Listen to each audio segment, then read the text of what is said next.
about to start right now. We're on the fence. My butt crack is on the fence. There's some spokes that are in places that are making me uncomfortable, okay? Well, perfect time to talk about it in the Big Butt of the Week Awards. If you have just joined this podcast right now, we apologize. Yo, what's up?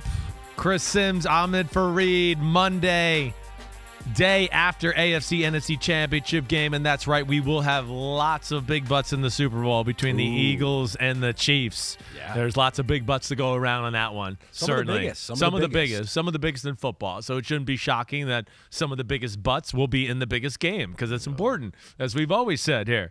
But good day yesterday.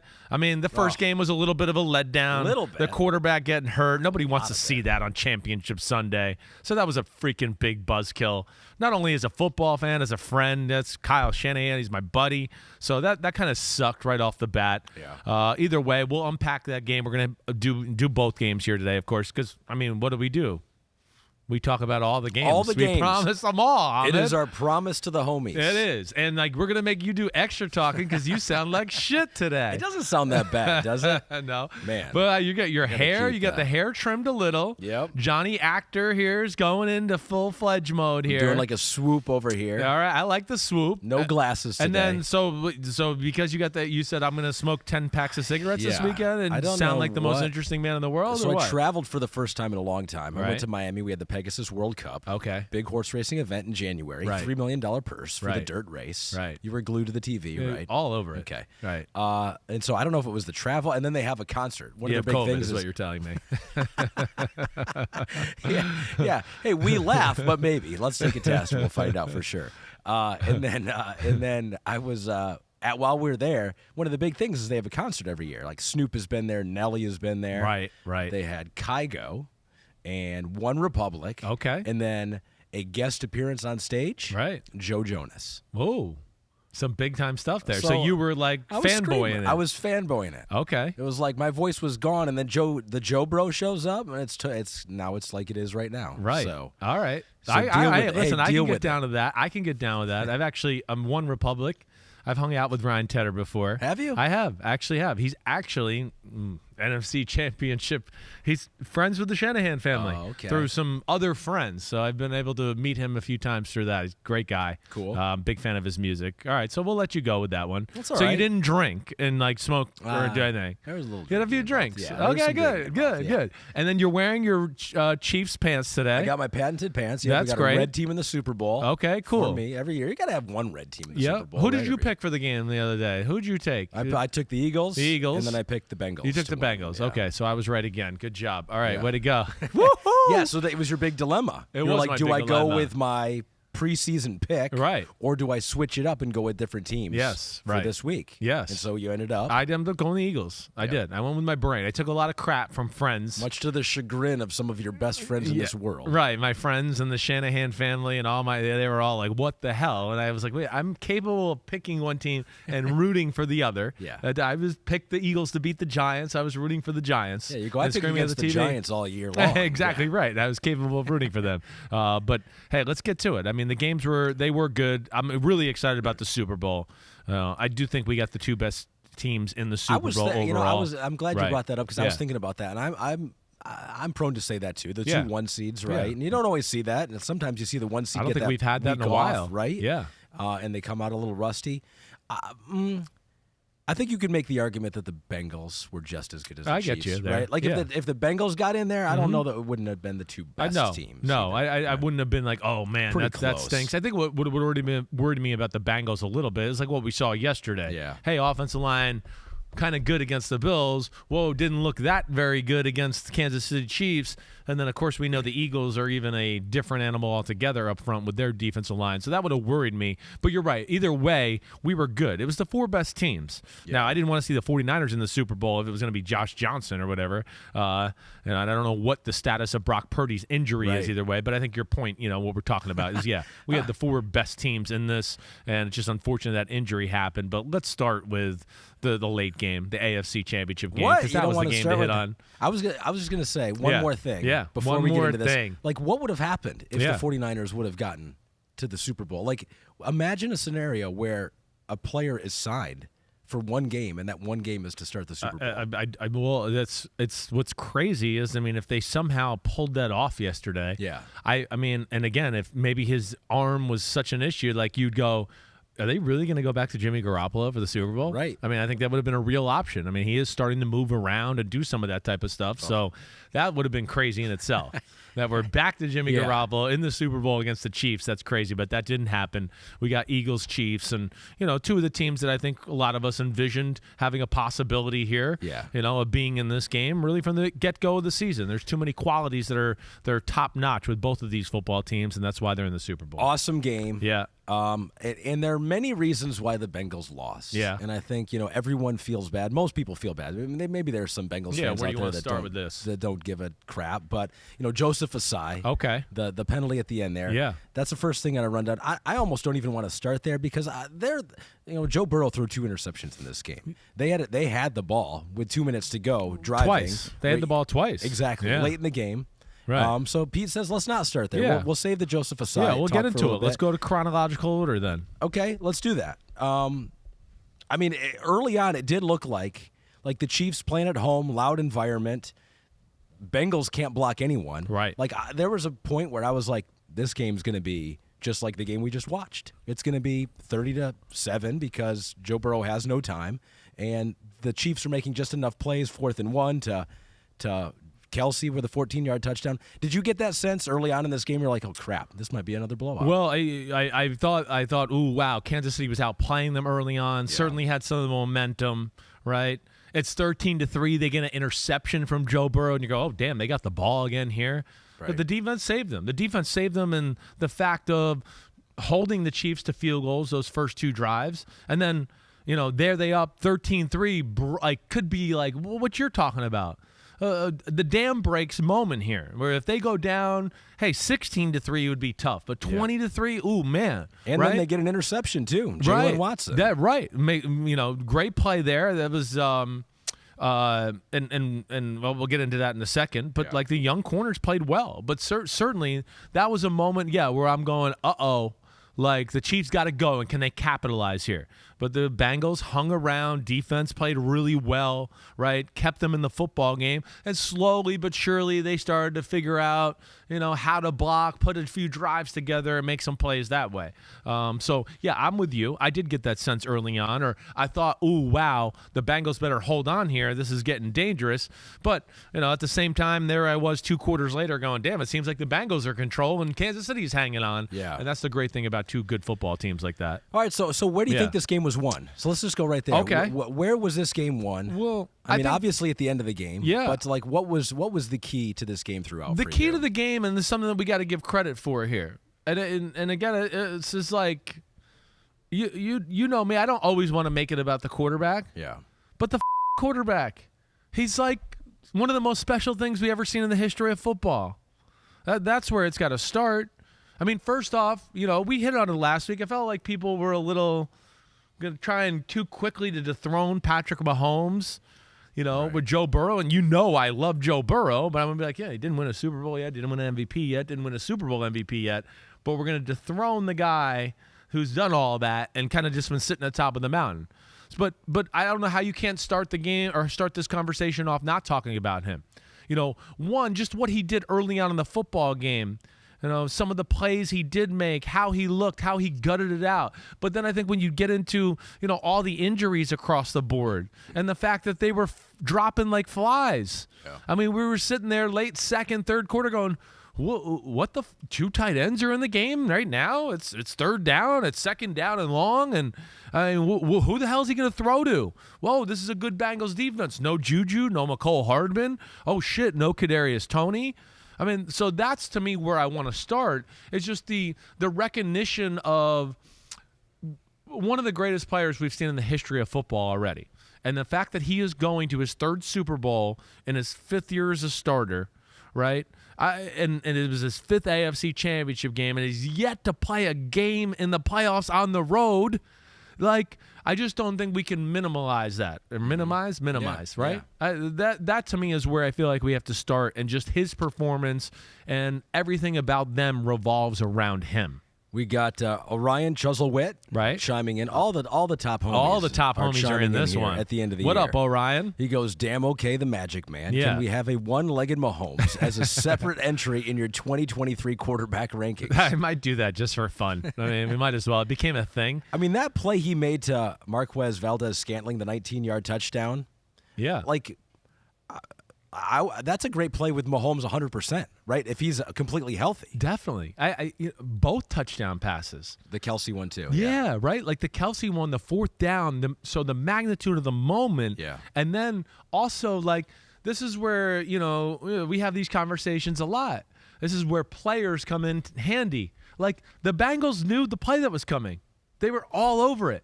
Kelsey was running to the corner, and they were like, no, we're standing here at the corner waiting for you. Yeah. So they had to just make it up backyard football-wise. And that's the first special attribute. Oh, okay. Hey, Andy Reid, great play caller, great play designer. Oh, shit, Lou Anarumo was all over this. Hey, Andy, Andy's literally going, all right, save me, Patrick. Okay, no problem. And him and Kelsey. That was phenomenal. And then to your point, the second touchdown, like, great if totally healthy, out of this world when it's your back foot and you can't push off. And like optical illusion of like literally where I had to be like, I literally to my son was like, wait, was that a touchdown? Did he catch that? Because I didn't think he was going to be able to get it in there, right? Yeah. He looks to his left, goes to a middle post down the middle, sees that the safety is moving over, has somebody in his face, and is kind of like running up and throws a route that you would tell most quarterbacks, hey, have your feet in the ground, make sure you really step into this and get your body into it, right? He's going to do it kind of on the run in an awkward position with the bad leg and like half a foot on the ground and have to throw a ball that has like mustard on it against arguably the best nickelback in football. Yeah. So that's where... that's where we got to start, and that's why we started there. This guy's special, and I will say this just for one more. Hey, he messed up at the end of the game. He did. Missed a wide open third down the middle, right?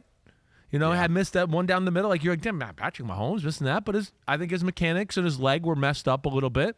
Then he has the drop the pass, fumble, right? The right? fumble. And you're going, damn, Mahomes kind of shitting down his leg here a little, right? I was kind of chuckling. I mean, that was the moment in the game where if Mahomes doesn't fumble, that like they were rolling. They were getting going. You felt like, again, they had got the momentum, and you were like, oh, they're going to put them away right here. I think that may be my big takeaway. Your big moment? Is there were a couple points in this game early on in the game when the Bengals couldn't stop anyone. And right there when they were up a touchdown, Mahomes fumbles. Right. Like the Chiefs did have a couple opportunities to make this game not dramatic in the final definitely seconds. Early on in the football game, and then yes, right there, it had all the senses of like, oh wow, it's 20-13, they got the ball back, and here they go. And I don't know where that happened, on the 45-yard line or so, maybe, when the ball fell out of his hand. Yeah. But that was another huge moment of the football game. And again, you wonder even with that one, like how much does the foot hurt it? The fact that maybe you don't want to maybe put your body in some awkward position, so you're kind of just trying to do it with your hand and your arm, right? Yeah. Saw a few throws during the night that I go, oh, if Mahomes is healthy, he hits that with his eyes closed. But he's not. He was just trying to make it happen there. So, yeah, that was definitely a turning point in the football game, to where then, yes, Cincinnati goes down and score, and you're going, ooh, man, it kind of feels like they got the momentum, and it felt like Kansas City was, barely staying alive at that moment. But just two championship-type football teams right there.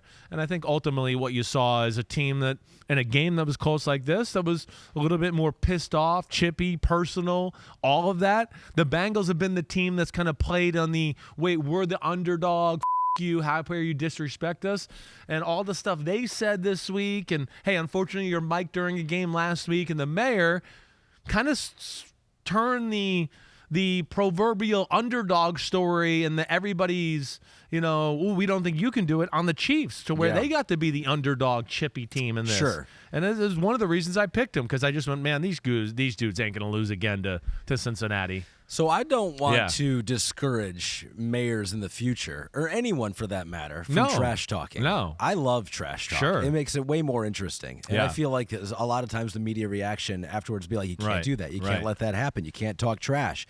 I encourage it. Yeah. I encourage it because it's way more interesting that way. But clearly the Chiefs, as you mentioned, were thinking about it because we have sound bites from Patrick Mahomes and Travis Kelce after the game talking about what the Cincinnati mayor said and the Bengals said. And so, Kristen, can we roll that soundbite? Yeah, I think guys were probably the most pumped up I'd seen them going into a football game. A lot of trash talk coming from a lot of different places. I think no one picked us to win. If so, it was like 5% of people. And we think we've built up enough respect to have a chance to go out and win every game. So whenever you feel like you're the underdog, when you're playing at Arrowhead Stadium, it gets guys ready to go. What was it in particular they said? Was it the Arrowhead stuff? Yeah, I mean, you got Burrowhead. They beat us last time. They were talking about we got to play them. There was a lot of stuff. I mean, the mayor came at me, man. I understand he's the mayor of Cincinnati, so he has to think about something. But it's something that you just got to play the football game and then let your play do the talking. I said enough about the Cincinnati mayor. It was Cincinnati was a better city when Jerry Springer was a mayor. Dang. Jerry. So they were thinking about it, but if they would have lost the game, I would have said they were thinking about it too much. They got in their distraction. Head. They were distracted. Right. And where 5%? Where's Patrick getting this 5%? I don't know. I think Andy's doing some. I think more people. He's doing some propaganda. Yeah, probably. He's like, only 5% of the people are picking you. I doubt. I think it was probably more than 5%. Yeah, definitely was. I do think it was more Bengals picks than Chiefs picks, I'm going to say, but I didn't think it was by much. You think he thinks 95% of America picked the Cincinnati Bengals? I would be like it's 55% of America picked the Bengals. So that's where the Chiefs were favored. It ended up being the Chiefs favored by 1, right? And even in the CBS pregame, right, watching that whole crew. I mean, I think they all. I think my dad's the only one that picked the Bengals to win. What if Andy Reid, like Pete says in my ear, has state-run media going through the locker room in the clubhouse, just like fake analysts? Who knows where they get their numbers from? They pay you a couple $1,000s to go on there and badmouth the Chiefs. Who knows? So listen, again, that's the great thing about first off, this team, they embrace this type of stuff. So it's kind of great about this rivalry. That's what we talked about last week. It got personal. It's personal between these. He brought up last year. Oh, they said when they beat us last year that it's what they made a comment like it's not a rivalry until they beat us, right? I think they made a comment like that. So they remember they didn't need the mayor or anybody to talk this week. That just was extra fuel in the fire. Yeah. And two, it's just like we talked about on Wednesday as well. This team is like, what? We've run the NFL for the last 5 years. You beat us 3 times in a row? You knew they were going to take it personal. So that's where it is great. And I love that aspect of it. And I think this is, of course, got a chance to be one of the budding great forget budding. It is the great rivalry. We got 2 guys that are, superstars. You throw Josh Allen in that conversation. But, I mean, Mahomes, Burrow, they're not going anywhere. They're going to be 2 of the top 5 quarterbacks forever. But I did not like necessarily how last week people were trying to kind of, as much as I love Joe Burrow, how they were trying to anoint him over Patrick Mahomes so easily. And I thought that was a little bit disrespectful in that department. I want to get into that, but you're right, because I think a lot of people are saying, oh, this Bengals-Chiefs, I would sign up for this every year. We were just doing that last year for the Bills. Chiefs. What happened? You said that earlier. You're what right. Happened? Well, that's where we are. That's old news? Well, it's what we are as fans now. I know. And hopefully they're in the mix to where it's a great 3-way. I mean, for my money. Next year it'll be like, I could sign up for Chiefs-Jaguars every single year. Trevor versus Pat. Yeah, seriously. Screw Burrow. We're on to Trevor now. But no, I think both of these teams, of course, and the Bengals, they're not going anywhere. They got too many good football players across the board. One more on Mahomes here. Big Spank 803. Yeah. Big Spank is back. Right. What up, Big Spank? He goes, Big Spank here again. I feel you need to say that Mahomes is the best player in the sport on the pod. You've disrespected him enough this year. I value your analysis above all else. Pete, make it happen, buddy. So Pete talked with him, was like, what do you mean disrespect him? He's going back to the top 40 quarterback rankings where he had the gall to put Patrick Mahomes number 2 going into the year. Right. And listen, I've made it very clear. In totality, Mahomes is 1. Did I think Mahomes, did he play as well as Josh Allen did last year? No. Come on. Big Spank, respect me for being fair. And also, you need to be fair, too, and listen to the podcast because I've been given steady love and saying Mahomes is the best player in the NFL for how long now, Ahmed? I mean, I made it clear that he was the MVP, like in what, week 10, 11? Yeah. I mean, he outplayed them. Yeah. And in totality, of course. Again, we're talking about like Hall of Famer of Hall of Famers. Just because you love someone else doesn't mean you don't love Patrick Mahomes. Oh my gosh, I'm a whore. I really am. I'm a full-fledged big love whore. I'm like that's what I am. You know, what's that religion called when they have more than one wife? What is that? I'm not talking. I got 3 of them. It's Burrow, Mahomes, and Josh Allen. All right, and yes, I like them all. I have great love, but yes, Pete, we got the soundbite for next pod right there. Big love.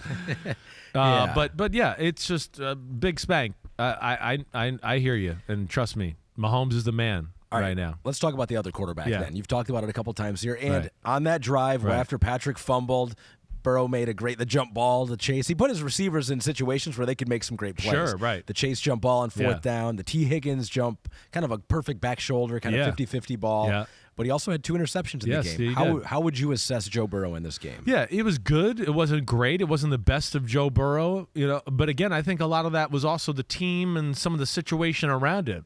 One where I want to give us a little pat on the back is, I was going to text you during the game, but did you see what Kansas City was doing on defense?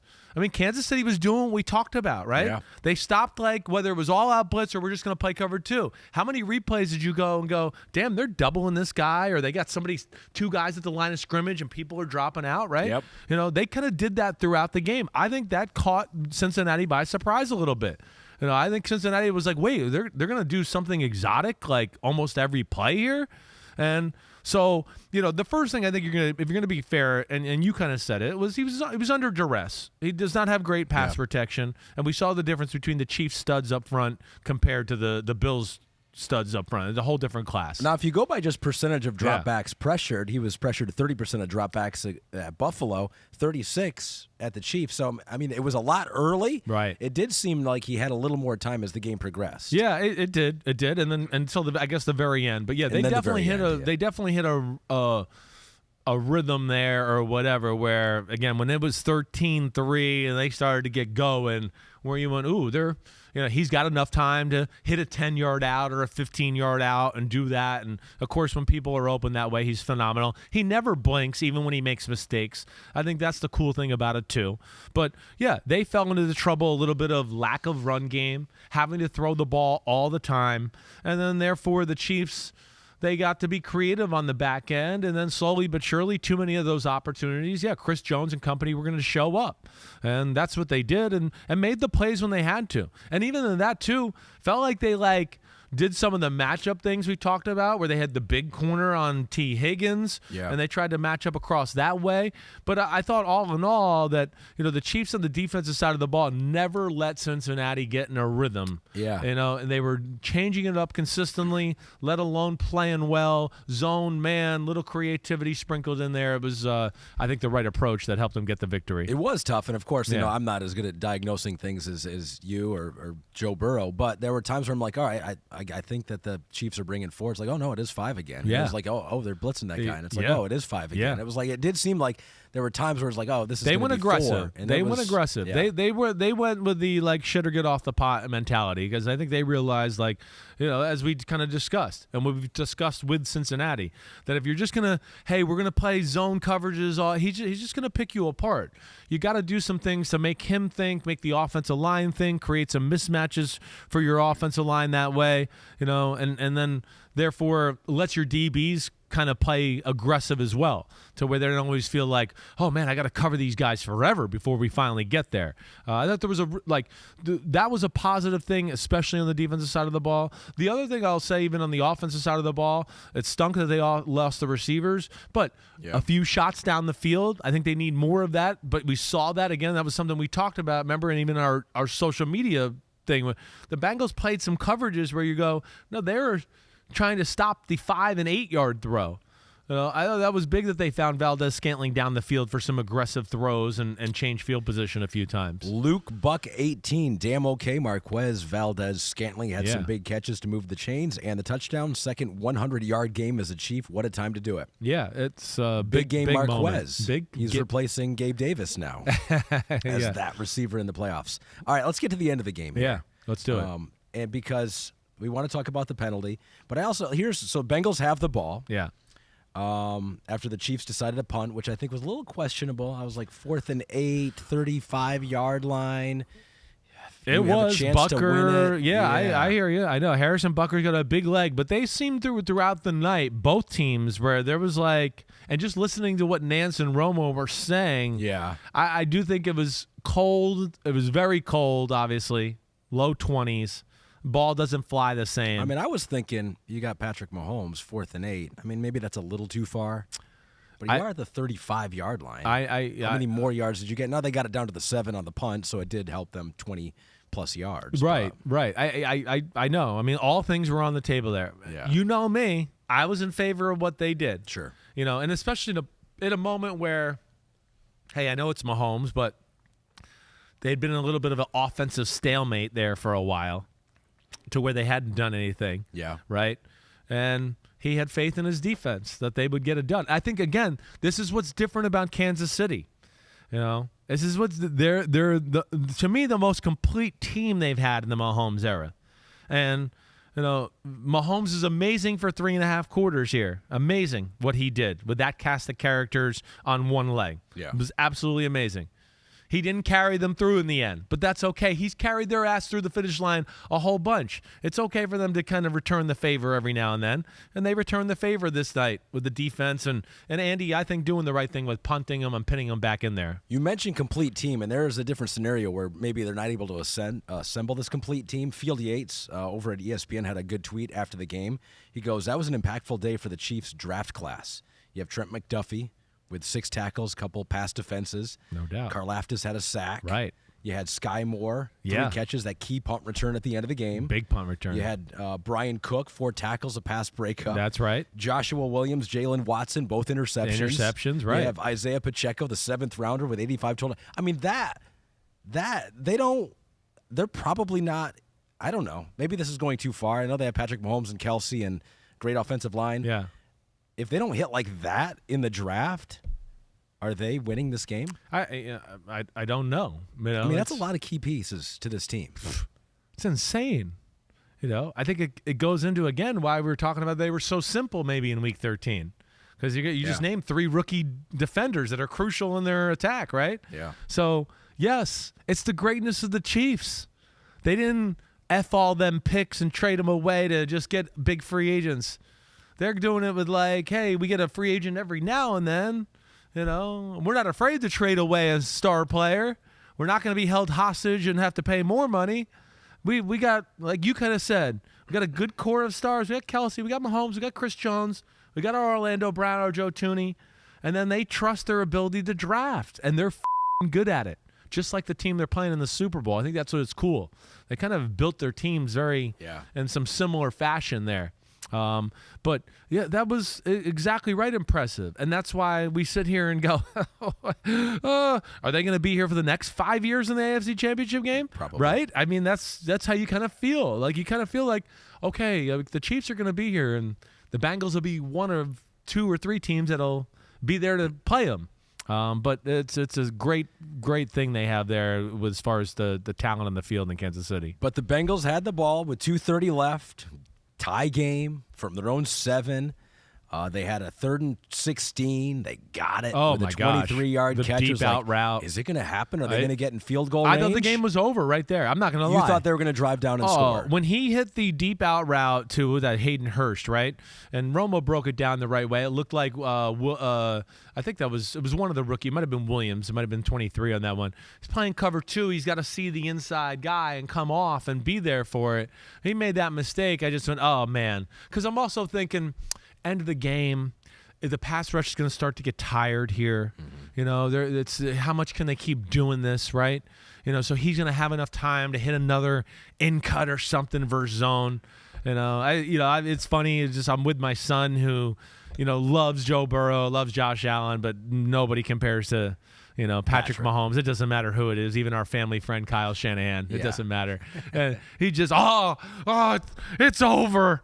It's over. They're going to lose. And it just, hey, what an unbelievable defensive stand from that point on. Hello, Chris Jones. Michael tweets into you. He goes, damn okay. Big butt of the year winner, Chris Jones. Oh, he's already given it to him. Michael, that's not your award to give out. You got to decide on that. Very well could be. Yes. First 2 career playoff sacks coming in the biggest game of the season so far. And so, he got that sack with 40 seconds left. Yeah. And so they had to punt, and then they had a low hang time punt, 29-yard return by Sky Moore. Yep. Who had some issues this season with some muffed Oh, my punts. gosh. I was literally sitting there going, damn, are they sure they want him to return this right now? I was nervous for everyone. In those situations, I'm nervous for the long snapper, I hear the you. punter, the guy catching it. Right. It's like you don't want to be you don't that see guy. the game end on that kind of stuff. Exactly. Right. But now we got to that stuff. The scapegoat will be Joseph Asai. And Logan Gallagher 12 tweets to you.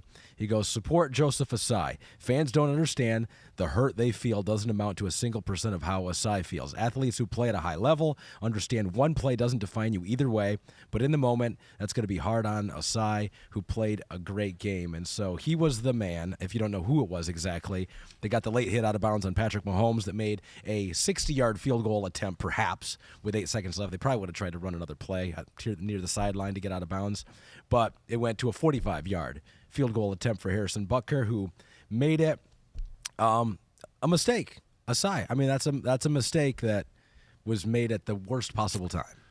I feel for him. I do. I mean, he's a really good player. He's a young kid. He's trying to play as hard as he can. He is. I mean, so from that standpoint, and it's not just that play that lost them the football game, but it's a big moment, and it set them up with the chance to win that game. We know that. There's a lot of other things that went on during the football game, of course, but it's one where it's sad to see the reaction. I know that's tough on him. It is, and it's a position and a guy too that Ahmed. I kind of said this to Florida today. They're not used to this, right? This is. Quarterbacks usually have the play that loses the game, right? Every now and then a receiver fumbles. Field goal kicker misses a field goal kick. Defensive ends aren't used to wait, this came down to me losing the game, right? So that's a tough adjustment. I'm sure he's never been in that situation before, right? And then, I think at the bottom line, I mean, you kind of said it, right? I mean, we're in the era of quarterback protection. It's the quarterback of our era, and he's a yard out of bounds. And he was a yard out of bounds. And, you didn't hit him that aggressively. I get it. But your forearm hit him in the back of the back, right? I mean, his forearm, his elbow was on his back. And I know, and Mahomes gave some Oscar nomination type of performance there.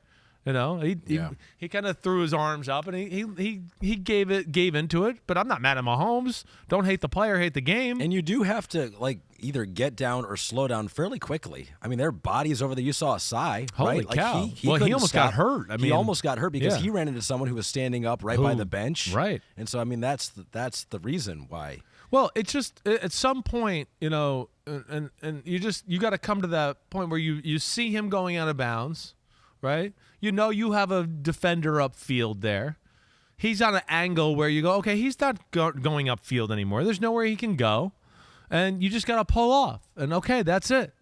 And unfortunately, his work ethic and drive and, always intensely going after the ball, it came to bite him in the ass. But, again, I think most people know that was the right call. I've seen some people who are like, they wanted Mahomes in Kansas City in the Super Bowl. No, I honestly think forget quarterback or Mahomes. If that's any star player and that happened, I think that penalty gets called in that moment.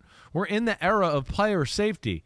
And then you add on that, we're in the era of you can't even blow on a quarterback. We know that. And now the quarterback's out of bounds and you don't think you're going to get called? Yeah. So that's where he knows better. He made a mistake. That stinks.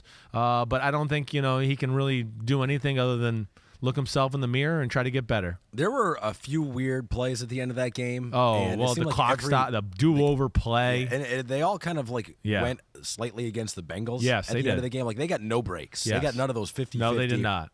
Thank God they didn't come back like when they gave them the extra play. That didn't end up. Well, they in got points. a first down after they got Eli a first down. Apple It took points got away. The penalty, I know. So Right, I was right. Like, ooh, this might not be good. But I know. the point you're making too is that there's going to be 100 million people watching the Super Bowl, whether it's Joe Burrow or it's Patrick Mahomes, and so the idea that it's like, oh, we're trying to do this, but Florio brought up a point. It's like gambling and all that. It's like, yeah, that's why these need to be well officiated games. These conversations are always going to be part of it. Some of those calls, and I did think on watching the punt return by Sky Moore, I was like, was there a block in the back there? I think if you go back and look at it, there's a Bengals player that's definitely trying to sell a block in the back. Yeah. Now, it might have been just trying to sell Sure. it more than it actually was, Sure. which I think they're coached to do if you're out of position sometimes anyway.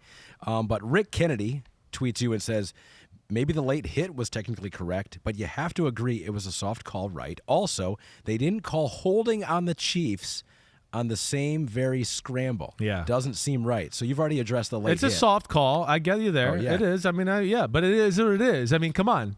We've seen way worse called We've this seen year. softer. We literally have seen people blow in Tom Brady's ear and get a penalty. Yeah. Like, come on. So that's where it's a subject that it's like, come on. It's as plain as day. It's the number one subject in our sport right now. Yeah. Protect the quarterback. That's where there's not a lot of wiggle room there. What do you make of the call?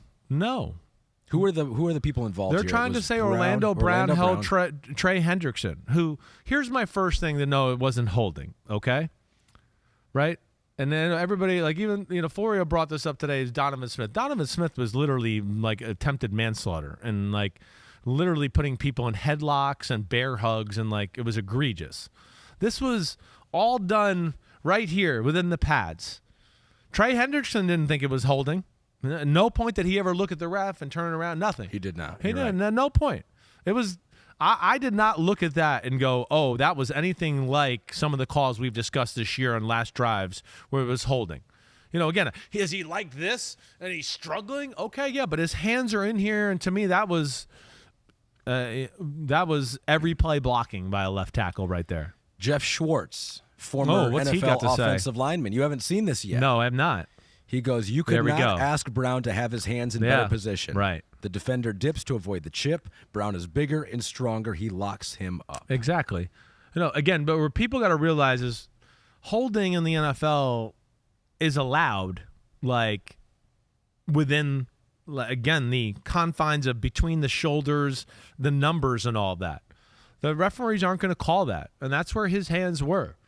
This is not where he reached around him or grabbed him or did that or hooked him that way. So that's kind of how I saw it. I'm glad to hear Jeff Schwartz sees it that way as well. We have enough controversies and everything there. We don't. And stop always, to this point too. I mean, that would have been extremely ticky-tack in the moment. And there was a bunch of other plays I could have called. We could have saw holding during the game on both sides. Yeah. So it's never going to be perfect in that department. Brandon Thorne Yeah. is an offensive line analyst. Right. Two Pete notes here. Is he a former offensive lineman and now turned offensive line analyst? He's pretty big on Twitter. So he's got followers on Twitter. So we're going to take his opinion as fact here. But he makes a good point. He goes, the issue with the holding dialogue isn't just about whether or not a rip move was used by the defender. It's about this belief that when an offensive lineman grab, that it's an automatic hold. He goes, if the OL couldn't grab, they couldn't block. It's about their overall positioning and keeping the defender within the cylinder frame of their body. That's what I'm saying, right? Yeah. So as long as it's in here, again, I don't think I think people take that to the letter of the law sometimes. And I think he's explaining it too. If we literally had to put mitts or do that, no one would ever be blocked. These are gigantic men that are the fastest, most explosive people on earth. To say that they're not going to be held within that framework is, I think, something that kind of gets lost in translation maybe to the normal fan at times. You know what's funny about this conversation? Sorry, I didn't mean to cut you you're off. totally, that was it. To say there. No. Is that I was reading something recently on college recruiting, Yeah. and a lot of times I think the narrative is that if you're not, smart enough to pick up the offensive line technique and all those things, you got to just throw them on the defensive line. And maybe sometimes that's the case. But from what I read in colleges, it's like, if you are athletic enough to be on the defensive line, we want your most athletic, baddest, strongest dudes on the defensive line. Right. And then if you can't cut it on the defensive line, we'll have to move you to the offensive line. Yeah. Which is backwards than I always kind of thought about it, but would you agree with kind of that assessment? Totally agree with it. I think it's kind of one of the problems we're seeing in the NFL, and they're making all these rules they want more yards in offense, and they can't get it. And one of my big reasons they can't get it is because the defensive lines are so much better than the offensive lines. It's just not even close. A lot of teams can't even fill out a starting 5. But every team can go like, well, we got 10 pass rushers. We got 8 pass rushers. We got 8 killers on this side of the ball. Yeah. And yes, it's definitely gone that way. Let alone, it has to be. Again, you don't know where you're going on the defense, right? You're going to have to fight through double teams and people who know which way they want to move you. And you got to be able to stop that and compound that. These are the strongest, freakiest people on earth, D linemen, the fact that they have to deal with that. But yeah, that's what it is, and it is an issue right now. It's where we got into college football in that conversation before, and where I've been critical of the Big 12 and some of those type of conferences, because the SEC and the Big 10 are the only ones that are teaching offensive linemen how to block, how to run block, how to do those type of things. And that's also a part of this conversation to why O-line play not that great. Pete notes here, he goes, maybe we can stop saying, well, the refs could call holding on every play. People say it all the time without ever having to prove it. Pete, we've gotten Pete riled up now, but he's fired up back in the control room right now. I think that pretty much covers it. But there's one more thing I wanted to talk about. Oh, yeah, yes. Good. Oh, baby, Colombo. Look at you. Second time for you today. I mean, it's just a small part that's really not getting talked about that much. Yeah. If the Bengals were able to run the ball a little bit better, that pass rush slows down as well. Agreed. They could not run the ball. Joe Mixon, 8 carries for 19 yards. P. Ryan had 5 carries for 22 yards. It goes back to our conversation last week. And again, one of the reasons where I was just like, hey, I like the Bengals. I just was like part of what we talked about on Wednesday when I did the Picks podcast with Flores. Like, I just got to see it another week to think that their all-line can do that again. Yeah. Let alone, how you explained it before. Kansas City's just got some studs that aren't on Buffalo. They're not on that team. And, yeah, that changed things. It made them one-dimensional. Kansas City becomes Cincinnati becomes, like, unstoppable once they start running the ball just a little bit. Because then you get in the man-to-man world, and he's throwing bombs down the field to T. Higgins or Jamar Chase. Or you're trying to do crazy run zone blitzes, and then he's like, oh, hey, it's great, zone, boom, boom, boom, and he picks you apart. So that's where that was, again, I think part of the reason we talked about that you got to put people at the line of scrimmage. You got to create some chaos with their protection rules, and, like, don't let them, as we showed that play on social media, right? Or I don't know if we showed the play. There was a running play, how the Bills adjusted, and don't let them get into a groove of, oh, they're adjusting like this, so now we can get into all our plays. I felt like Spagnuolo never let them get in a rhythm of like, oh, it's a cover 2 game, guys. It's a cover 2 game. They might sprinkle one coverage in here and there, but for the most part, 4 out of every 5 plays are going to be this coverage.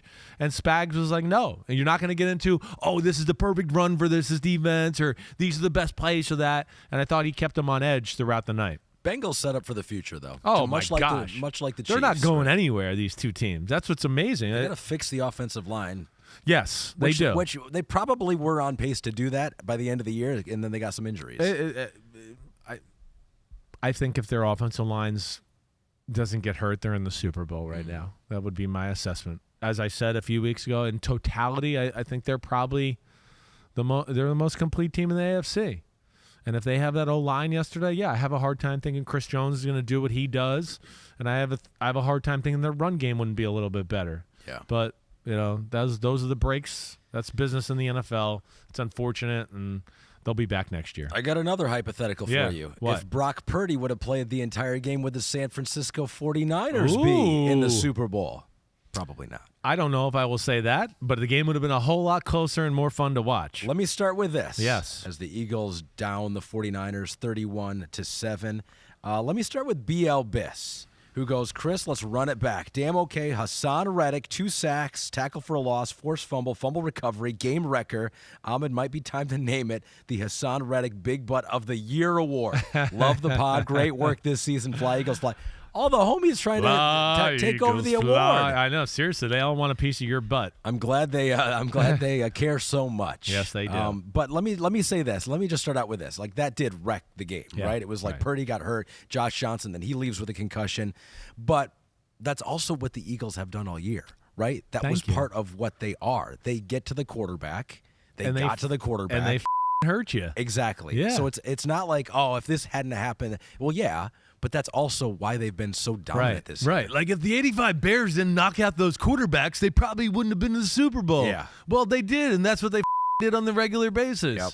I hear you. That was my big takeaway. It's like, well, it was something they've done all year to a lot of teams. And it just happened that Brock Purdy was hurt for the whole game because of it. Yeah. But it still doesn't change the fact that they were going to do that. They're going to be around. They were going to be around him and harassing him all day long. I mean, that play itself, the play he got hurt, shows you the bind they were in by itself, right? It was a five-man front, a five-line. One of the things we talked about in the game last week. Well, they'll have 5 linemen and then also blitz a guy. So what did Shanahan do? He kept a tight end into block. He had 2 tight ends to the right. He let one go. One stayed into block because he's going, okay, I'm going to have one block the defensive end, and then the other 5 block the other 4 D linemen. And if one blitzes, I'll be able to protect it. But the problem is what? You got a guy like Tyler Kroft, who's not an offensive tackle, and he's more of a, kind of just a, I would have said a pass-catching tight end. Now he's kind of balanced. But there he is blocking one of the guys that we've seen in double-digit sacks the last 2 years, right? Yeah. So that's the bind the Eagles put you in. And, of course, I never like that, the tight end blocking the defense end.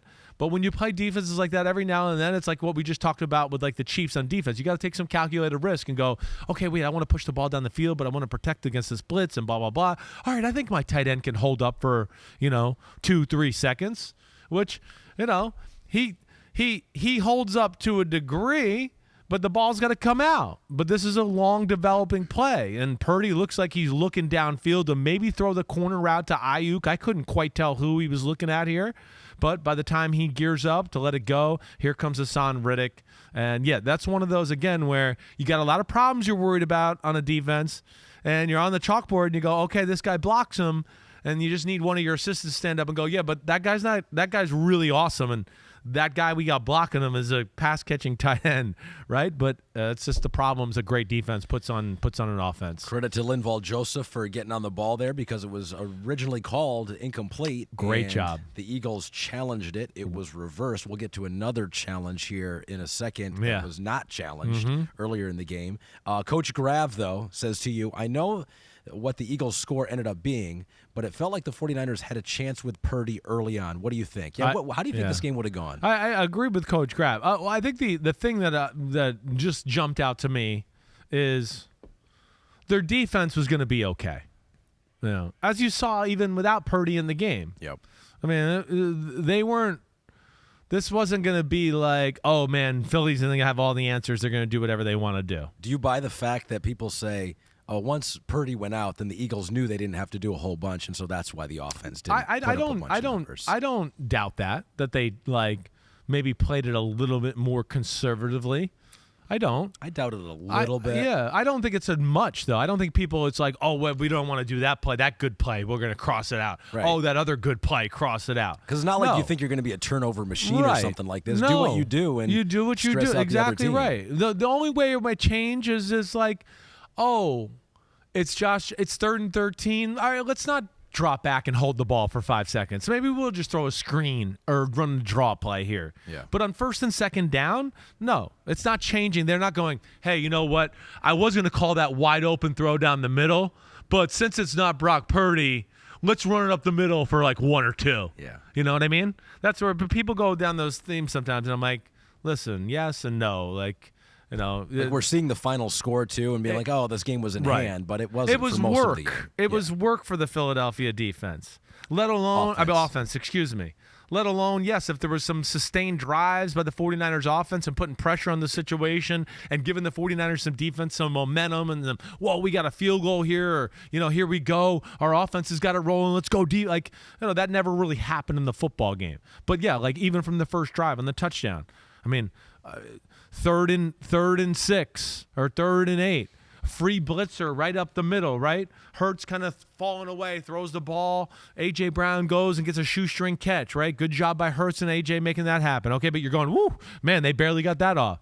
Then it comes to the fourth down play, right? And the fourth down one-handed catch by Devontae Smith. Wow, great job by him. But, of course, that wasn't really a completion. That whole drive was work there. That's where it was at least to a point where you went, oh, okay, well, it doesn't look like Philadelphia is just going to be able to steamroll the 49ers defense by any stretch of the imagination here. And, of course, they gave us some drives after that to make us feel good about it as well. But those were some big moments of the game. You just brought it up, the Devontae Smith catch on 4th and 3. Gutsy call, Nick Sirianni early on in the game going for it. And Hurts extending the play and finding Smith, which – upon further review, after a commercial break, was not a catch. Not many angles showed that. No. There was like maybe there one was angle. one quick one right before commercial break, I feel like. If I remember, I got to watch it back because the day got all in my head there. Yeah. But there was one where, and I was texting with producer Matt Casey, where I was literally like, I thought I saw an angle there that he didn't catch it. Well, he's hurrying up, too, and telling the team to go, and right. let's get going. Yeah. Kyle Shanahan, after the game on why he didn't challenge that, he goes, I was going to throw one anyway just to hope to take the chance, but they showed a replay up on the scoreboard that didn't have all the angles you guys saw, and that looked like a catch, so we don't want to waste the timeout, which we definitely would have if we didn't see that. So yeah, Pete says, don't trust the enemy replays up there on the Jumbotron at the link. Well, he's got people in a press box, too. It's early on. You don't want to use one of your 2 challenges in the first 5 minutes of the game. No. If you don't know for sure. It's tough. It's a tough situation. I can't sit here and blame Kyle Shanahan and go, oh, man, what a horrible decision, and how could you not challenge that? You're right. It's early on in the football game. You don't want to waste the challenge. You talked with Mike on the show, and he thinks now, with talking to you, that maybe the NFL should have just slowed things down. Well, that was one of the things I said, right? That's what I said to Mike. I was like, I don't understand. We have group huddle when we do all these things where the referees listen to 345 Park to get a play call right? Right away, when Devontae Smith got up in a frenzy, what was the first thing you thought of? I don't know if he caught that ball. Right. When we see some replays. Yeah. Oh, wait, I didn't want to see the replay behind him where I can't see the ball. Oh, wait, we're going to watch the replay behind him again, just like 4 yards down the line, but it's still behind him. We can't see the ball. Let's get to the ones we see the ball with. But that's where, to me, again, this is where the NFL has to step in. The referees should know the situation. They haven't been in the hurry-up offense the whole game so far. And you don't think their wide receiver would just all of a sudden call it? Right. Now he's calling plays. That's right. That's what they want to do. They want Devontae Smith to call the plays for the offense guys. When he gets a sense that a hurry-up offense would work, I think Devontae Smith is the one who should call it. Well, so they just stand over the ball for a second. Let another replay, 2, 3.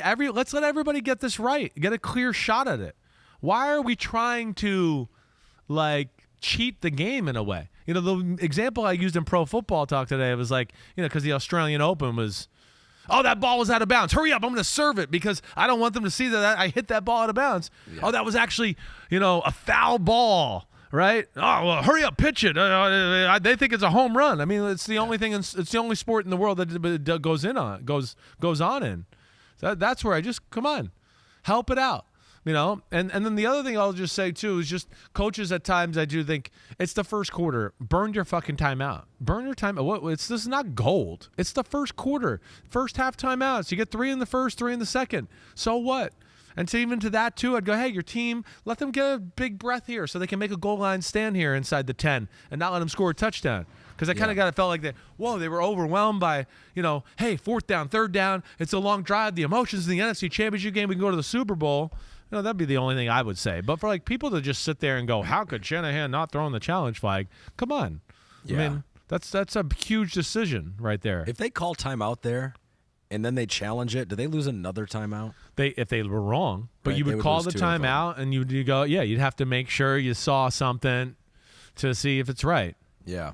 But if you challenge it, because then you can lose your challenges. You can lose your challenge. Yeah. If you're wrong. Yeah, you want. Right. That's what happened to Andy Reid last night. He was wrong on the first one. He was right on the second. He was still done with his challenges. Yeah. Right. So they got to save it that way. That's where I think people are losing that little fact of it as well. I think the NFL quietly has done an amazing job, maybe the best job of any American sports league on replay review. Yeah. The fact that they're intervening. And it doesn't have to be some procedure. Yeah. They're just like, hey, if we see it, don't challenge it. Don't go to a monitor. We're just going to look at it. I think overall, I think the NFL has done a really good job this year, and I think they've kind of got this formula down. But in a situation like that, it does seem like maybe, especially in a playoff game, too. Yeah, that's right. Once you get to the playoffs, and you're right, you shouldn't be able to necessarily, which is part of the strategy, which you don't necessarily want to take away strategy. I'm not mad at the Eagles or anything, right? It feels like you're skirting the game a little bit. You're cheating at all of us. Not in the spirit of the rules. Exactly. That's where you'd like to see the NFL step in and slow that down a little bit. Back to the Eagles offense here a little bit more. Right. Quentin Freeman tweets into you. He goes, long time Eagles fan here, so double long. How did the 49ers slow the Eagles' passing game? Or did Hurts not read the throws over the middle? Now, you'll take a closer look at the all 22 of this game. But what's your sense? Do you think that there were more plays out there to be made in the passing game, or did the 49ers do a pretty good job? I got the sense the 49ers did a pretty good job. The 49ers, as we've discussed before, they don't do a ton of stuff on defense. They're good at what they're good at. They throw a few wrinkles at you every game, right? And the one thing about a team like them is, like, when you do run the same defense a lot, you start to get to realize, like, oh, teams like to do this against us, right? So they're very well coached up, and, oh, wait, this team burned us in this when we got in this coverage. They kind of make the adjustments to go, hey, next time we're in this coverage, we know teams are going to try to do this, and they're kind of ready for it. I didn't sit there and think there was a tremendous amount of, like, open people anywhere. I think the 49ers are smart, and they dabbled in some man more than they probably wanted to, but realized they had to take those chances. And then their zone coverages, I think with their pass rush, the fact that, the biggest thing they did was pass rush was good, but I thought more importantly good in the fact that it didn't let him just run. There's a few times where he dropped back, and I felt like he was looking for a place to run instead of really look downfield. And they did kind of what we talked about with Cincinnati and Josh Allen last week. Kind of mushed the pocket, kept the outside arm free, made it hard for him to find an alley to step up to and run.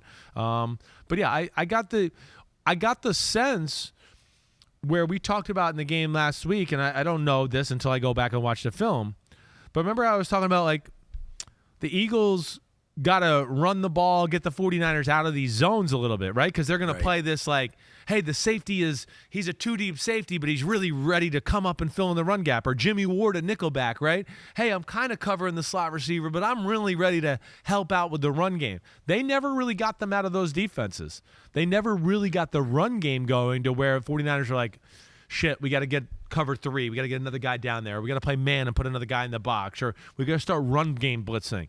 And they did that a little, but just sprinkled it in. It didn't have to become a normal part of their attack. Now, Hurts not 100%. Yeah. I think that shoulder's still jacked up, and so that could be affecting him both in the passing and the running game. Because in the running game, it doesn't seem like, he's been hurt. So maybe this is it. But it's like it hasn't been necessarily that dynamic, dangerous in the RPO game. No. He carried it 11 times, 39 yards. The longest was 14 yards. Yeah. So it didn't seem like he was able to get free all that much. Now, he's playing a great defense. And we're at the time of the year, right, where it's they're all good. Chiefs are going to be they're all well coached. Exactly right. So we'll see. But yeah, I think you're seeing. Hey, this is the reason we're in the playoffs. It's the good coaches and the good players, and they have some of these answers to kind of slow these things down a little bit. And to your point, what you're saying too is, it doesn't seem like he's laying himself on the line like he did maybe before the shoulder injury, which he shouldn't be. Which is smart. Right. It's exactly right. It's smart. But, yeah, it's like there's a few runs I think we've seen in the last 2 weeks where we go, oh, wait, Jalen Hurts avoided the injury, probably would have, like, ducked and dived and put his shoulder down and got 4 or 5 more yards, right? And right now he's kind of just going, oh, shit, they're getting around me. Let me protect myself and go down. But that is the right play. And I think these 2 weeks off are going to be huge for him. I mean, we know the Chiefs are going to need it. They got a whole bunch of people.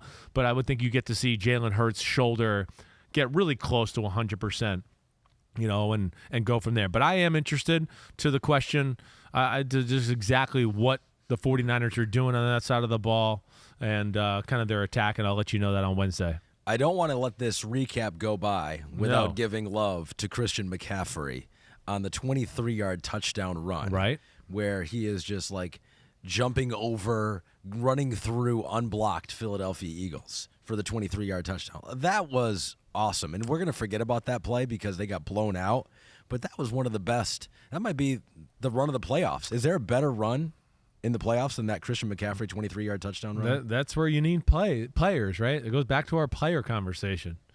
Because, like, the coach, like, Jonathan Gannon, the defensive coordinator, is like, I just did everything right. And I literally called the perfect defense where we had an unblocked guy in the hole and then another unblocked guy right behind him, and he ran over one and then made the other one miss and ran for a touchdown, right? Yeah, that's why you need studs. But, yeah, that was a pretty damn impressive run. And that was one of those moments where you're just like, how the are they doing this? Like, what? Yeah. How are they going to really hang around here? 7-7 midway through the second quarter. Yep. It just, but then the next drive came, and this is what the Eagles have done all year, really. It just is where they're amazing. They always seem like they answer.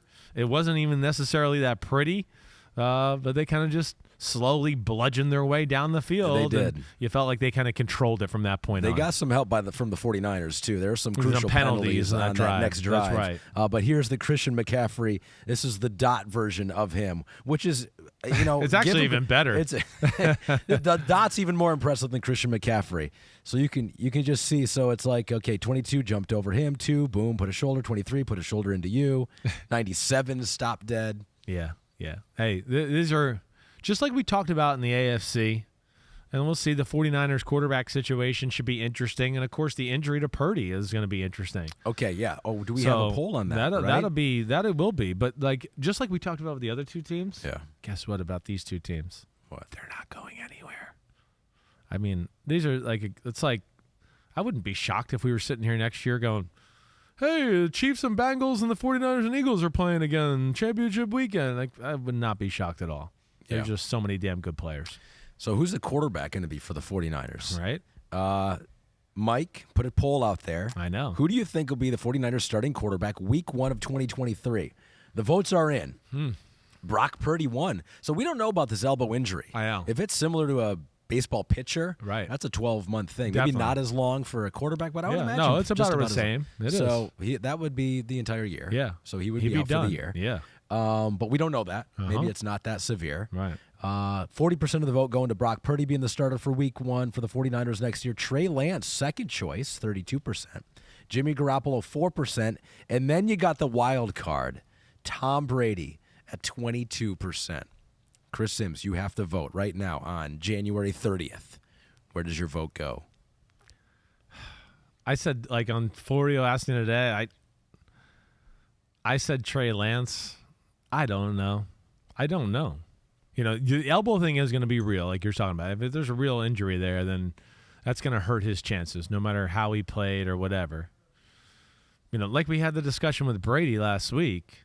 Again, this would be one of the teams I would have, like, possible Brady landing right here. It's almost setting up perfectly. I stand by, but what I've been saying, he's not going to go to a team that's like, oh, I think he can make them relevant. He's going to go to a team that's stacked and that he thinks can win the Super Bowl. And, yeah, there's just been some flirting with these two in the past.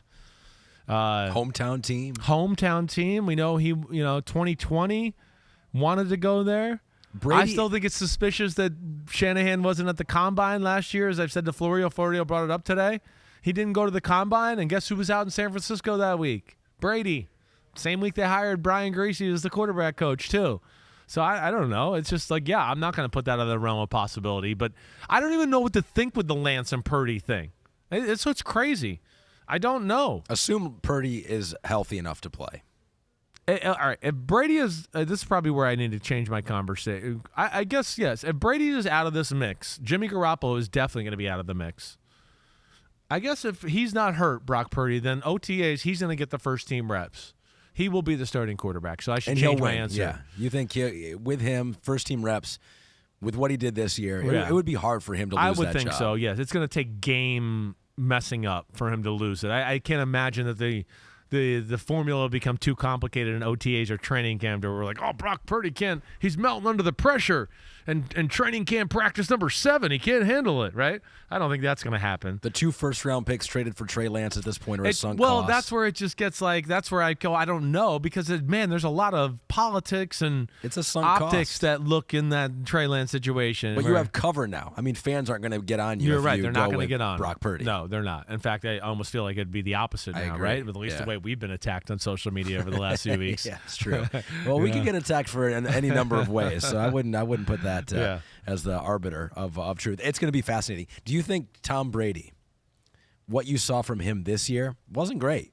Looked like he took a step back, and he even admitted, all the stuff that was happening off the field. He was like lighter. He wasn't as focused, maybe. Tom Brady, what we saw this year, if that's the quarterback next year for the 49ers, are they Super Bowl contenders? Yeah, they are. Still. Yeah. He's still got a great arm, and he can still throw the ball down the field, and he's still smart. And he'll listen to Shanahan, and Shanahan's going to go, look, you're protected, and he's wide open. And he's going to go, damn, this is awesome. I love the 49ers. Yeah. You know what I mean? I'll play them on 57. Right. So I do. To me, the big thing with Brady, as we hit on a lot over the last 2 years, is just protection. Yeah. As long as he feels protected, he can still dice you up. If not, then life can be a little dicey with him. But it's crazy that we're talking about a team of this caliber, and we're talking about the quarterback situation. We have no clue of where it's going. And we'll see with Brock Purdy. Hopefully we'll have an update on Wednesday. But either way, with that situation, I still think we got the two best teams in the Super Bowl. I think all in all. Again, it's the Eagles, I think, throughout the year with their quarterback play, were a little bit better than the San Francisco 49ers. They were. I think that game would have been interesting, certainly close, and maybe the 49ers could have made some crazy play. I don't know.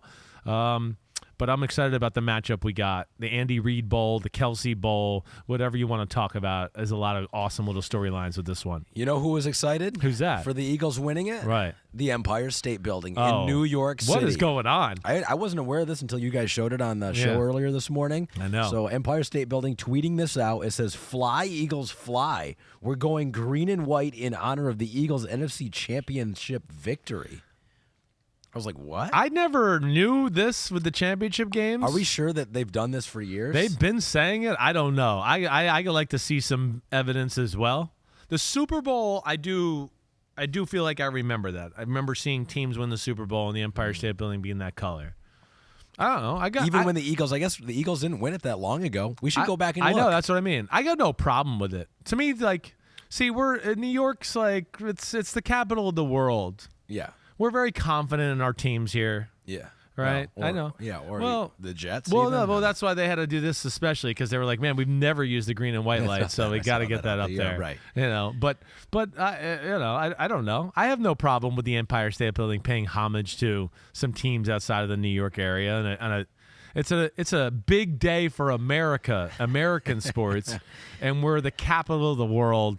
So we're giving them some love. Pete is booing in our ears right now. Well, they did it just moments later. They didn't have to stay green and white for long. No, they didn't. Because then they go, they tweeted a picture of the building in red pretty. and white. That's nice. And the caption is now, "That hurt us more than it hurt you. We're now lit for the Chiefs in honor of the AFC Championship win." That's really good. See, the thing is, though, they should have tweeted something like that when they tweeted about the Eagles, right? I think it kind of caught them off guard. Yes. So then the next tweet, they're like, "Oh, that hurt us." They should have said that when they were tweeting it. You're like, right. "Oh, this pains us, but congratulations to the Eagles." Right. But if they would have done that, it would have been lamer. We wouldn't have been talking about it. So Yeah. maybe it's best that it worked out the way it really did. cool. I'm okay with that. I am. I don't remember a championship game weekend though. That's where I gotta see some other pictures there.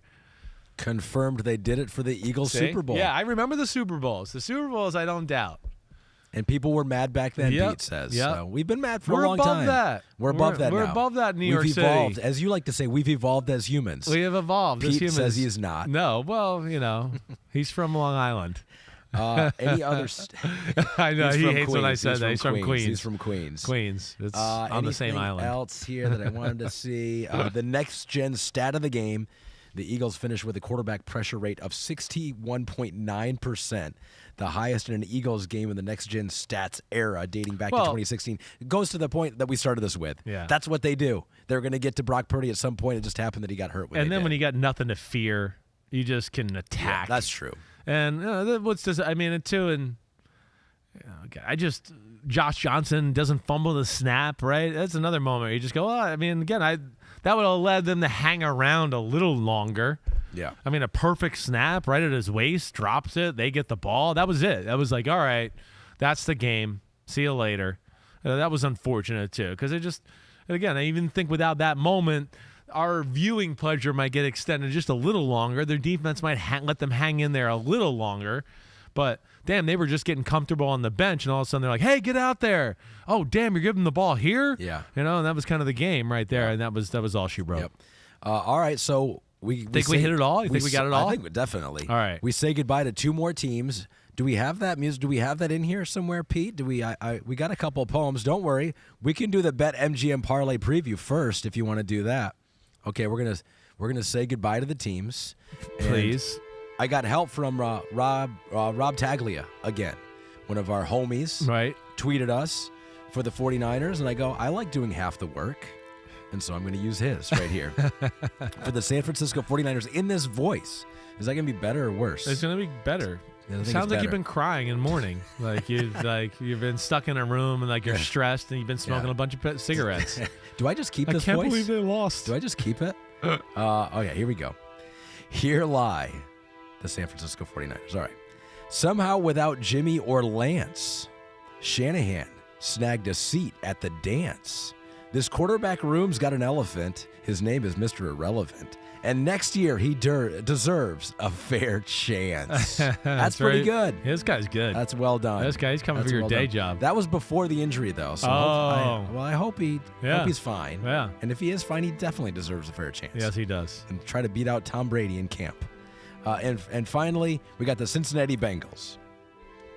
How their season ended was a shame. There were some iffy calls they could claim. Next year, let's be more thorough and finally focus on Burrow and settle on just one frickin' nickname. You know, like 2023 has got to be the year for Joe Burrow finally having just one nickname. One name. You know, Joe Cool, Joe Burr. I was looking them all up. Joe Cool, Joe Burr, Joe Chill, Joey B, Joe Shiesty, Joey Franchise. Jackpot Joey has been out there. Wow, I haven't heard that one. Smoking Joe because of the cigars afterwards. Yeah. And the Tiger King. Wow, I haven't heard the Tiger King. Joe Cool is the best, but it's also Joe Montana. Yeah, it is. I also like Joey B. I like Joey B. I like Joey B. You go Joey B quite a bit. Yep. And then what was it? Joe Shiesty? Joe Shiesty. I like Joe Shiesty a little too. Yeah. Yeah. I don't know. It's got a good ring We to it. just have too many of them. But I feel like as a football community, we should all come together and just settle on one. Yeah, okay. He needs to do that. Maybe he has to do that for us. You can't, He's got to start branding something with his logo, and then they could do that, right? Or one of his teammates. Somebody. Who Burrowhead's not going to work. I know that. Okay? Yeah. That's off. That's off. GEHA Burrow Stadium. Yeah. It's not going to work. Not going to work. All right. Now it is time for the BetMGM Parlay Preview for Super Bowl LVII, which is 57. Yes. Okay, good. Yes. Sometimes I see those in there. I'm like, do we still need to do the Roman numerals? It does look cool. The line, the Chiefs opened at a 1.5 favorite. Yeah, I'm interested. I'm but surprised. Hold on. I know. It has moved to the has. Eagles by 2.5. Right. Wow. That's kind of surprising that Vegas was that far off, that it moved this quickly. I said the same thing. I mean, I really was. I was surprised. Nothing first off, against BetMGM, our great sponsor, but it's a rare. I was surprised to see Kansas City favored by 1.5 right off the bat. Yeah. That to me was the first thing. I'm not shocked actually to see it at Philly 2.5. I think that's where I probably would have started it at. I mean, if you ask me, like, hey, Chris, last night, what's the line? I'd go, I would expect Philly to be favored by 2. I'd want to know their logic to actually making the Chiefs the 1.5 point favorite. Is it just the Mahomes aspect, their experience at the Super Bowl? What exactly is it there? Yeah, I mean, we're talking probably 55, 45, 45, 55 right. Either way. But either way, some big money got thrown on the table and swayed that thing right back to Philadelphia. Yeah, and they say that is the best time to bet on the Super Bowl early. Is early on? As the week goes on, right? Yeah. I think it's harder, more money gets. I would imagine that's really what the Sharks do. I don't really know either. I don't know. So your early gut, as I note here, Patrick Mahomes has never been an underdog in the playoffs. Yeah. Because they ended up being favored when it was shown that he could play and probably played pretty effectively last week. I think that the Eagles are the better team, but not by such a margin. I honestly feel like this, I was thinking about this last night just because knowing I was going to have to discuss this, a little bit like I felt with the Niners game a few years ago when the Chiefs played the Niners, where I felt like the Niners were better, but not so much, though, that Patrick Mahomes could even that out or even sway it in their direction, right? I picked the Niners to win that game, and then there I was at 20-10 with 6 minutes. I was going, oh my gosh, look at this guy. He's unbelievable. He's not going to lose. All right, so that's where I got to think about it. I think an extra game of film for me watching this, taking into account their health on both sides. Mahomes' movement will be more crucial in this game than it was even yesterday against the Bengals, against this group that you've talked about already so many times. So that's where I've got to think about it. But I do think as a whole, the Eagles are one of the most well-built teams I feel like I've ever seen. I mean, as a whole, I do. I don't remember a lot of teams like this where I just go, damn, they're kind of top 5 in this position, top 5 in this position, top 5 in this position. Usually with some of these teams, we go, hey, they're top 3 in this position, they're top 3 in this position. Oh, they're just okay here. Okay, yeah, they're pretty good here. Oh, they're top 5 again in this position. I mean, the Eagles, you can literally almost go through every position on their team and go, I think they're one of the 2 or 3 best in the league at this position. I mean, it's not everyone, but it's a lot. Some teams have been able to run on them. I know. And that was a little bit of the disappointment yesterday with the Chiefs. We didn't get into that. Was their inability to run on that Bengals front? And yeah, maybe they can. And again, they're going to be worried about the pass game and the things Mahomes and them do off of that. So maybe that opens up some lanes. But I have a hard time thinking in this kind of game, this kind of scenario. Again, this is one of those games where you talk about a lot, like all they're going to be told all week is you got to get after Mahomes. You got to get. I mean, they're going to hear that for 2 weeks. Yeah, they'll be ready to go. But this is a very good offensive line the Chiefs have, and Andy Reid with 2 weeks, and Mahomes' ability to move, and the way he's playing this year, it evens the scales to where this one's going to be awesome. So Patrick Mahomes led the NFL in passing. Yeah. He's going to be the MVP, we think. Yes. No quarterback has ever led the NFL in passing and won the Super Bowl the same season. And MVPs have an 8-game losing streak when reaching the Super Bowl that season. Wow, that's pretty impressive. He's got to fight history. Yeah. Well, if there's one guy that could do it, it's him. I know that. And I think the other thing, too, what we're talking about with some of these names that I see here, like Kurt Warner, 2001, Rich Gannon, 2002, Brady, 2007, 2017, some of these teams that lost. I mean, Brady, 2007, of course, that was just a tough one. Mm-hmm. But, I guess what I'm trying to say is, this is a complete team. That's all I'm trying to say. I don't think it's not like Rich Gannon or Kurt Warner where you just go, well, if they don't throw for 380, they can't win the game. Yeah. They can cause a defensive turnover and run the ball enough, and, Mahomes can have a good game but not have to blow us out of the water to where we still go, they can still win the football game. All right. That's it. Right. We did it. Yeah. The action never stops. Man, I feel like my voice just all it's of a sudden getting worse. Stops at BetMGM. You can sign up now using the bonus code SIMS. Your first wager is risk-free up to $1,000. If I talk softer, it's better. So say you bet $100 on Hassan Riddick to be Super Bowl MVP. If you win, you get $5,000. But if you lose, you still get $100 worth of free bets, and your voice will still be raspy. Simply download the BetMGM app today or go to BetMGM.com. And enter bonus code SIMS to make your first wager risk-free up to $1,000. Wow, you just went like Kentucky on them right there. Yeah. You sounded like you're one of my Kentucky brethren right there, like one of my cousins Yeah. or somebody right there. Yeah, Pete goes, it sounds like I'm threatening people at this point. Wow. Yeah.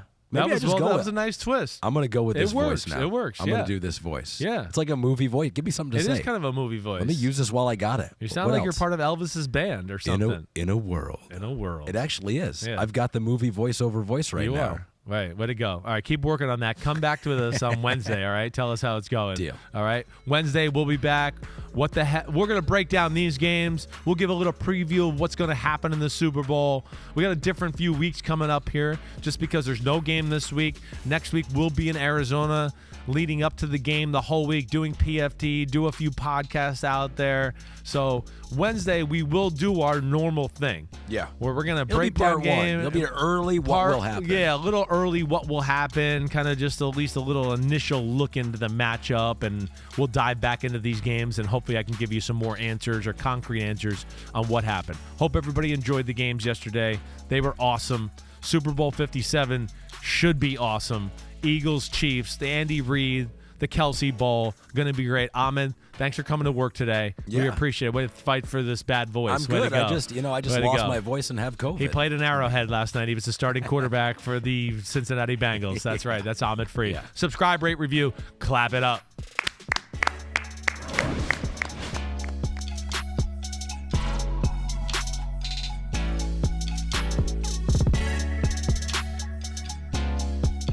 Thanks for watching, homies. Hit subscribe to see all my unbuttoned videos. You get to see me, Ahmed Fareed, all the big player breakdowns, game breakdowns, player interviews, and my film analysis. So please subscribe. Chris Simms Unbuttoned. Peace out.